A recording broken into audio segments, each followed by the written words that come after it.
विदेश जाना, डॉलर में कमाना और वहीं बस जाना। दशकों से ये हम भारतीयों का सबसे बड़ा सपना रहा है। लेकिन क्या ये सपना अब एक सजा में बदल रहा है? क्या पश्चिम के देश, खास करके भारतीय लोगों के लिए, अपने दरवाजे हमेशा के लिए बंद कर रहे हैं? चलिए आज इसी हकीकत की परतें खोलते हैं। ये शब्द, ये किसी फिल्म का डायलॉग नहीं है। ये वो असली नफरत है जिसका सामना आज हमारे लोग विदेशों में कर रहे हैं। और ये मत सोचिए कि ये बस कुछ पागल लोगों की बकवास है। ये सोच अब धीरे धीरे मेनस्ट्रीम होती जा रही है। तो सवाल फिर वहीं आकर खड़ा हो जाता है। जिस सुनहरे भविष्य के लिए लाखों भारतीय अपना घर परिवार, अपना देश छोड़ देते हैं, क्या वो भविष्य अब एक डरावना सच बन चुका है? तो चलिए मामले की तह तक चलते हैं। देखिए, बात अब सिर्फ कुछ सिरफिरे नस्लवादियों की नहीं रही। पश्चिम के कई देशों में तो ये अब एक बड़ा पॉलिटिकल मुद्दा बन चुका है। भारतीयों से नफरत और प्रवासियों के खिलाफ सख्त से सख्त पॉलिसी बनाना। कनाडा, यूके, ऑस्ट्रेलिया, ये वो देश हैं जहां जाने के लिए हम लाइन लगाते थे। पर अब इन्हीं देशों में हमारे लिए नफरत बढ़ रही है। और ये सिर्फ लोगों के मन में नहीं है, सरकारें बाकायदा कानून बना रही हैं दरवाजे बंद करने के लिए। और सबसे ज्यादा डराने वाली बात जानते क्या है? भारतीय स्टूडेंट्स पर होने वाले हमले हर साल दोगुने हो रहे हैं। सोचिए जरा, हर साल डबल। ये हमारे विदेश मंत्रालय का ऑफिशियल आंकड़ा है। पिछले 5 सालों में भारतीय छात्रों पर 100 से ज्यादा हमले रिपोर्ट हुए हैं। और ये तो सिर्फ वो मामले हैं जो पुलिस तक पहुंचे। असली कहानी तो इससे कहीं ज्यादा डरावनी है। चलिए शुरुआत करते हैं कनाडा से। वही कनाडा जिसे हम बड़ा शांत और फ्रेंडली देश मानते थे। लेकिन वहां की हकीकत अब बहुत तेजी से बदल चुकी है। ये जो नंबर आप देख रहे हैं ना, ये दिमाग हिला देने वाला है।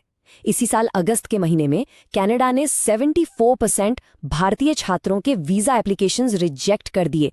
74%। यकीन होता है? अब जरा इस ग्राफ पर नजर डालिए। पिछले साल अगस्त 2023 में रिजेक्शन रेट था 32% और सिर्फ एक साल के अंदर ये आंकड़ा उछलकर पहुंच गया 74% पर। मतलब दोगुने से भी ज्यादा का उछाल। ये साफ साफ दिखाता है कि कनाडा अब भारतीयों का स्वागत करने के मूड में बिल्कुल नहीं है। और ये सिर्फ सरकारी पॉलिसी की बात नहीं है, सड़कों पर माहौल इससे भी बदतर है। अरविंद सिंह सग्गू नाम के एक बिजनेसमैन का मर्डर कर दिया गया। क्यों? क्योंकि उन्होंने किसी को अपनी गाड़ी पर पेशाब करने से रोका था। बच्चों के खेलने वाले पार्क की दीवारों पर लिखा मिलता है, इंडियन रैट्स, यानी भारतीय चूहे। हद तो तब हो गई जब एक इंडो कनेडियन सांसद को कहा गया, हे पगड़ी वाले, वापस अपने देश जाओ। अब चलते हैं अमेरिका। एक दौर था जब हम सिलिकॉन वैली में भारतीय सीईओज के नाम पर गर्व करते थे, और एक आज का दौर है जब अमेरिका में भारतीय अपनी सेफ्टी को लेकर डरे हुए हैं। क्या से क्या हो गया देखते देखते। तो ये है नया अमेरिका। गर्व की जगह अब डर ने ले ली है। सोशल मीडिया पर नफरत वाले कमेंट्स, देश से निकालने की धमकियां और सड़कों पर हिंसा आम हो गई है। हालत ये है कि जो दिनेश डिसूजा सालों से रिपब्लिकन पार्टी की चापलूसी करते आए, अब उन्हें भी रेसिस्ट गालियां पड़ रही हैं। और ये डर हवा में नहीं है। ये कहानी है चंद्रशेखर पोले की। 27 साल का लड़का मास्टर्स की डिग्री लेकर नौकरी ढूंढ रहा था। अपना खर्चा चलाने के लिए डैलस के एक गैस स्टेशन पर पार्ट टाइम काम कर रहा था। लुटेरों ने गोली मारकर उसकी जान ले ली। और ये दर्दनाक कहानी सिर्फ अमेरिका या कनाडा की नहीं है। ये नफरत की आग अब पूरी दुनिया में फैल रही है। जरा ऑस्ट्रेलिया और यूके का हाल भी देख लीजिए। ऑस्ट्रेलिया में मार्च फॉर ऑस्ट्रेलिया जैसी रैलियां निकल रही हैं, जहां खुलेआम भारतीयों को देश से निकालने की बात होती है। यूके में राइट विंग वाले सड़कों पर चिल्ला रहे हैं, हमें हमारा देश वापस चाहिए। और आयरलैंड में तो हालात इतने खराब हो गए कि हमारी एम्बेसी को एडवाइजरी जारी करनी पड़ी कि भाई जरा संभल कर रहो। तो सवाल ये है कि आखिर ऐसा हो क्यों रहा है? अचानक से पूरी दुनिया में भारतीयों के खिलाफ इतनी नफरत क्यों बढ़ गई? चलिए इस नफरत के कॉकटेल के पीछे की वजहों को डिकोड करते हैं। तो इस नफरत के कॉकटेल में 3 मेन चीजें हैं। पहली, पश्चिम की खस्ताहाल इकोनॉमी। जब नौकरियां नहीं होती, रहने को घर नहीं मिलता, तो सारा गुस्सा किस पर निकलता है? बाहर वालों पर। दूसरी, राइट विंग पॉलिटिक्स, जो वोट के लिए प्रवासियों को विलेन बना देती है।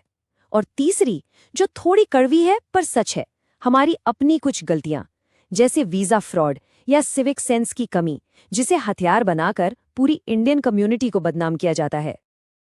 अब ये स्लाइड बड़ी मजेदार है। जैसे हमारे देश में नेता चुनाव जीतने के लिए भैंस, मंगलसूत्र, मटन मछली पर आ जाते हैं, ठीक वही फॉर्मूला अब पश्चिम में चल रहा है। वहां के नेता कह रहे हैं कि ये प्रवासी तुम्हारी नौकरी छीन लेंगे, तुम्हारा घर छीन लेंगे। मतलब पॉलिटिक्स का खेल तो हर जगह सेम ही है बॉस। और हमारी अपनी गलतियां इस आग में घी डालने का काम कर रही हैं। कुछ लोग जो वीजा फ्रॉड करते हैं, फर्जी एडमिशन लेते हैं या पब्लिक में अजीब हरकतें करते हैं, उनकी वीडियोस को सोशल मीडिया पर ऐसे फैलाया जाता है जैसे हर भारतीय ऐसा ही हो। कहानी वही है, एक मछली पूरे तालाब को गंदा कर रही है, और इस कहानी पर यकीन करने वाले वहां बहुत हैं। तो अब सवाल ये उठता है कि इन गलतियों और इस बदलते माहौल को देखते हुए आगे का रास्ता क्या है? अब करें तो क्या करें? वाह, एक तरफ तो हम खुद को विश्वगुरु बताते हैं, अमेरिका को आंख दिखाते हैं, पूरी दुनिया को ज्ञान देते हैं, और दूसरी तरफ जमीनी हकीकत ये है कि हमारे ही लोगों के साथ विदेशों में ऐसा बर्ताव हो रहा है। ये जो डबल स्टैंडर्ड है ना, ये सोचने पर मजबूर करता है। पीढ़ियों से जो एक सक्सेस का फॉर्मूला चला आ रहा था ना, कि बाहर जाओ, मेहनत करो, सेटल हो जाओ, वो फॉर्मूला अब टूट चुका है। अब चैलेंज सिर्फ वीजा हासिल करना नहीं है, बल्कि अपनी जान बचाना भी है। ये सपना अब सख्त कानूनों और बढ़ती नफरत के बोझ तले कुचला जा रहा है। तो फिर रास्ता क्या है? जवाब 2 हिस्सों में है। पहला, हमें खुद को इतना काबिल, इतना स्किल्ड बनाना होगा कि वो चाहकर भी हमें नजरअंदाज न कर सके। हमारी काबिलियत ही हमारा सबसे बड़ा सिक्योरिटी का वो बने। और दूसरा, हमें अपनी कमियों को भी ईमानदारी से मानकर उन्हें सुधारना होगा, चाहे वो फ्रॉड हो या पब्लिक में हमारा बिहेवियर। तो आखिर में सवाल यही बचता है कि अब रास्ता क्या है? क्या हमें खुद को बदलना होगा या फिर विदेश जाने के सपने को ही बदलना होगा? ये एक ऐसा सवाल है जिसका जवाब हर उस भारतीय को खुद ढूंढना पड़ेगा जो आज भी सरहद पार एक बेहतर